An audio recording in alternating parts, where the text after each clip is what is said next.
Hi there, welcome to this short video about Nurture, postnatal depression support services. My name is irishdv and I'm CEO of Nurture. Nurture was founded in Ireland in 2011 by Lily McGowan and myself to help support mothers and families battling postnatal depression by offering affordable counselling services and support.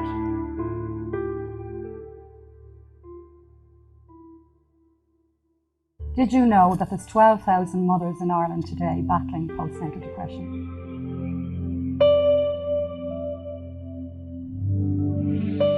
It's 11% worldwide and it is a hugely stigmatised illness and taboo. Most mothers will not talk about their experience battling postnatal depression.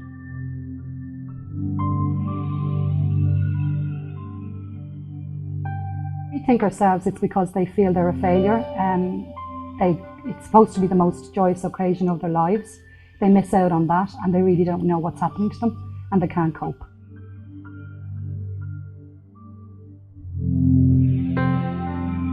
A lot of mothers would consider suicide, but in the extreme cases there are mothers who have died through suicide, unfortunately.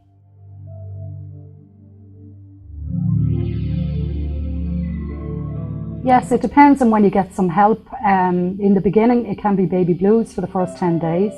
And then after that, if you're feeling unwell or you're not coping or crying all the time, then that is leading into postnatal depression. The longer you have postnatal depression, unfortunately, the more difficult it is to get well and to remain well.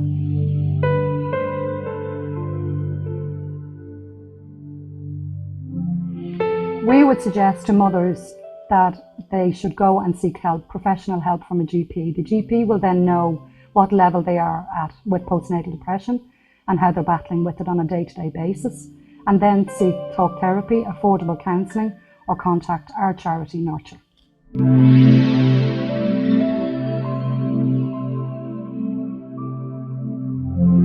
Welcome, Jessica. Hi. I'm going to ask you some questions about your pregnancy and your experiences. How did you feel when you first discovered you were pregnant? I was absolutely thrilled to find out that I was pregnant, over the moon. I felt really, really grateful because we'd been a year or so trying to have a baby. So it was shock, disbelief, and just absolutely thrilled, so excited. And I wanted the 9 months to just fly by. Had you ever been pregnant before? I had, yes, 3 months before I conceived my daughter, I'd had a miscarriage quite early in the pregnancy. But it made me extremely worried throughout the whole of the pregnancy on my baby. But you didn't suffer from any kind of depression after the miscarriage? No. Okay. And how was the pregnancy for you? The pregnancy on a whole, I was healthy throughout it, but sick, so sick. Nausea 24/7, a lot of vomiting, but mainly just constant nausea. My appetite went. Between 6 and 9 weeks, I lost 3/4 of a stone, which I never really put back on. Throughout the pregnancy, I love my food. I couldn't eat for the whole time, and I worked full time as well. So it was a pretty tough pregnancy. And how was the pregnancy in general for you? I had morning sickness up to 10, 12 weeks, but other than that, no, I was great. So you had no suspicion of anything? No, I wasn't down or anything like that. I did have trouble sleeping, but that was just the bigger you get, the more uncomfortable you are, you know. Birth itself was very, very quick. She was 2 weeks early, and it was a really, really, it was exciting, but it was a lot to kind of take in. I had no time to prepare. I hadn't even gone on maternity leave because she came early. A few little complications, but after she was born, they kept us in for a couple of days, which added a little bit of stress. But overall, it was quite a good experience and something I'm looking forward to doing again. And when the baby was born, how did you cope when you first came home? Brilliant, absolutely brilliant. The first week was great. He's very good, and he was even in the beginning. So we coped very well. And so when did you realise first that something was not right? Well, a week into it, actually, I started to crying, and I just thought, it's a bit of the baby blues, I'm just tired. And with that then, it just escalated to, 6 weeks later, I'm still crying and not feeling great. I'm just going to ask you some questions about what your experience was of postpartum psychosis. Okay. Can you tell me a little bit about when you noticed that this started for you? I would say for me, it came on almost immediately after the birth. I'd had a really straightforward pregnancy, and I had a straightforward labour. But the day I came home from hospital, I just knew that I didn't feel like the same person who'd gone in to have that baby. I was a little bit unsure at first. It was my first baby, but I could kind of feel myself slipping away. So you knew something wasn't right, but you weren't sure how you were supposed to feel? Yeah, absolutely. I just felt like I was kind of disappearing from the life I was in. That would be a good way of describing it. And as the days went on, it just got worse and worse. To start, it was just the crying, and then I'd be looking at the baby saying, oh, I love him so much, why am I crying? So that'd make me worse, feeling guilty, that I didn't know why I was crying, you just, tiredness, I think, as well, and just feeling guilty that I should be, ecstatic, and I'm not, I'm just crying. It felt a bit overwhelming to bring the baby home at first. You kind of wonder who's this little person that's appeared in your home. But then once you kind of have your little Moses basket set up, and it's very exciting to bring her home, and it kind of feels as if your baby's always been there. Once you're home a couple of hours, it's like, you kind of get into the swing of things, and it felt great. And did you have a really good support system at home? I did. Very, very lucky that I had such good family and friends. They did a lot of the practical things, which are things a lot of people don't think about. They did the cleaning, dropping food over, letting me go up to bed for a couple of hours. I'm grand with the baby, I can cope with the baby, but it was everything else around me, the housework, or, even doing the doctor's homework with her, I couldn't concentrate, and I wouldn't be able for anything else but the baby, the day by day, bottles feeding and changing, it just got harder. Did you find it was affecting your relationship with your daughter and with your husband?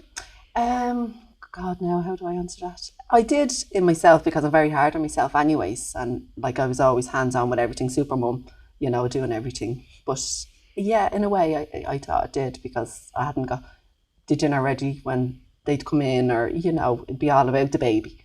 I couldn't sleep at all.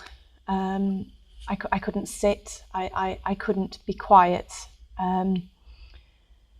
It was as if someone had just trapped me in this sort of raging environment in my head, almost as if it was just sort of banging like that in my head the whole time. And I just felt like I was kind of descending into some kind of hell. I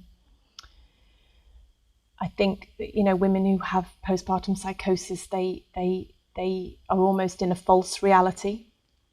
Often women have hallucinations and delusions, and it does come on very, very quickly, so it's incredibly frightening. With me, I just felt my life slipping away, and by about day 7, I remember I literally ran down the road screaming, and I went to the local church, and it was just before evensong, and I walked in. I'd never met this lady before, and I just said, I think I'm going mad. You need to help me. And at the time, that seemed a very normal thing for me to do, because I had started to think things like maybe I was dead, maybe I was in hell. But looking back now, it was quite extreme behaviour. And at what point did you get help? What was it that helped you to get help? I did go to my GP when Ryan was having his 2-week checkup, because I was suffering from anxiety more so then, and I wasn't sleeping. So he put me on like a calmer to calm me down, and that didn't work. So 6 weeks checkup, I went back to him, and he put me on an antidepressant, but that just made me sick, and I couldn't literally do anything on it. So I came off that, and I rang my health nurse at 8 weeks, and she came out to me, and she gave me, it was actually a questionnaire, and I knew something wasn't right, and she asked me the questions, and she said, yeah, you do have postnatal depression. And with that, then I broke down. I knew I had it, but to be told, yeah, you have it. And once life sort of gets back to normal and you're with your baby on your own more, how did you find you were coping then? It was difficult at the start. When her dad went back to work, it was a little bit tough. You're worried, how will you cope? But you do. You've no choice. The lack of sleep is tough, so you just muddle your way through, and eventually you find a little bit of a rhythm and a routine, and that's when it becomes a lot easier. I just felt that there was a massive barrier there, that I couldn't get to her, that she was there and I was here, and something was drawing us apart. I was very fortunate. I still felt love for her. Some women, they have sort of delusional thoughts about their children. I didn't. I still felt some kind of bond, but it was almost like she was slipping away from me and I couldn't reach her. She was getting further and further away because I was descending into hell and she was still there, if you can understand that. I do, but when you say descending into hell, can you describe a little bit more about how you felt? I just felt absolutely terrified. I couldn't tell you. It was a fear I cannot describe. I felt like everything that was normal in my life had left me, and I was just surrounded by almost feelings of darkness, feelings about death. I was fixated on death and hell, and it was almost as if I could imagine that some kind of demon was going to walk through the door and sort of suck me away. What would you say during this time has been the thing that's helped you the most? Oh, the counselling, definitely. When the health nurse referred me for counselling, I thought, how could counselling help something like this? You know, I know it sounds wrong, but I was like, I'm not mad, I don't need counselling, because I didn't understand anything about it. I've never had depression before or anything like that, so I just didn't understand. But no, the counselling helped. Talking, like I talked to my friends, I talked to my mum, I talked to the husband, I talked to anyone who listened, basically. The thing is not to hide it. You have to talk about it, because once you get whatever you're thinking out, it's gone. You know how to deal with it. And when you did start speaking about it, what did you notice? To your friends and your family? That, like, most of them had gone through it and I never knew. Like, say 7 friends, out of that 7, I'd say 5 had it.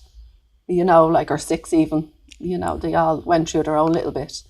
And how are you coping now? Great, totally different now. I think once we passed the 6 to 8 week mark, a lot of things changed. You kind of find your rhythm. She discovered night was, nighttime and not daytime. So she was sleeping as we were sleeping and things like that. So much better now, and having a lot of fun with her. She's full of smiles and laughs and giggles. What was it that helped you to get better? I got to a stage when my baby was about 6 months old and I thought that this was the end of my life, that things were never going to get any better. I would get hysterical and nothing would lift it, nothing. And I had been told that I should be in inpatient care, but they didn't really know what to do with me. And at that time, I think I thought to myself, I can't live like this. I can't. And I remember my mother saying to me that sometimes I would push the baby to the post box and post a letter. That was about as much as I could ever really do, unsupervised. And I lived opposite the Manchester Ship Canal at that time, and she used to watch me from the door because she thought I was going to walk off and push us both into the canal. And I couldn't see an end to it. And a friend of mine contacted an organisation such as Nurture. It was an organisation in the UK and it was called the Association for Postnatal Illness. And I hadn't been able to interact with these organisations myself because I was too ill. And a lady wrote to me, and she was called Christine, and I remember it quite clearly. And I got this letter, and I'd never met this lady. And she said to me, I was in Manchester, Wythenshawe Mother and Baby Unit. And this was like a revelation to me, because although I only lived about 25 miles away from this unit, I was in a different medical trust, and my team had not investigated this option for me, even though they said I should be in inpatient care. Within 2 days, I'd been referred to this hospital by my psychiatrist. I went to see the psychiatrist at the hospital, and I was admitted the next day. And that was a turning point for me, and that saved my life.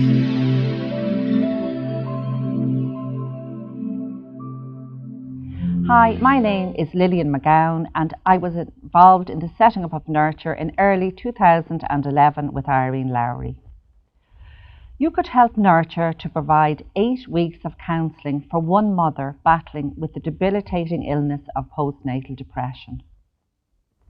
Not only would your support help this mother, but it would provide the necessary supports to help improve the emotional well-being of both her baby and family.